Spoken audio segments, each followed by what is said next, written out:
Hi, I'm Glenn Gutek and I am the founder and chief executive officer for Awake Consulting and Coaching. Every organization has challenges with the issue of accountability, primarily because organizational leaders, managers, supervisors, executives don't understand the dynamics that shape accountability. So let me take a few minutes to outline what we see as the 5 fundamental building blocks of effective accountability inside your organization. The first level of accountability happens in the hiring process, where we are good at identifying individuals who practice what we would call self-accountability. These are the individuals who, when they're not meeting the mark, when they're not achieving the level of performance that they're expecting, they know it themselves before anybody else will know it.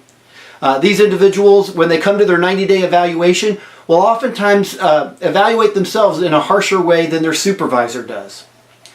Then when you take these kind of people, these self-accountable individuals, and you place them in a culture of high performance, it actually elevates their level of performance.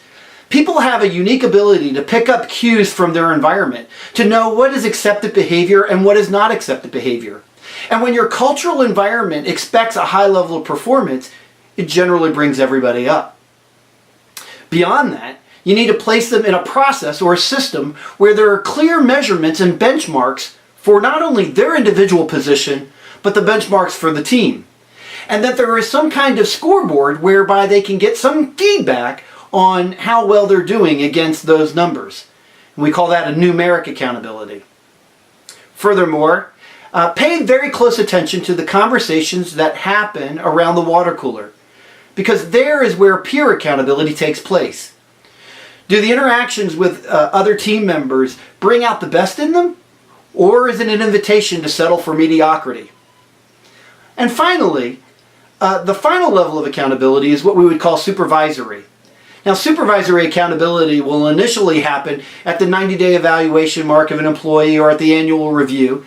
But it also happens in informal settings like management by walking around. When it happens informally, it's the best type of supervisory accountability and builds credibility for the more formal interactions, such as evaluations. Supervisory accountability might initially move up from informal to formal, then eventually to a corrective conversation, and the final element may be a terminating conversation. But we would assert that these conversations need to happen very infrequently if all other aspects of accountability are present in your organization. So how are you doing as a leader in implementing all elements, all dynamics of accountability in your organization? If you'd like further help on how to do this, feel free to contact Awake Consulting and Coaching.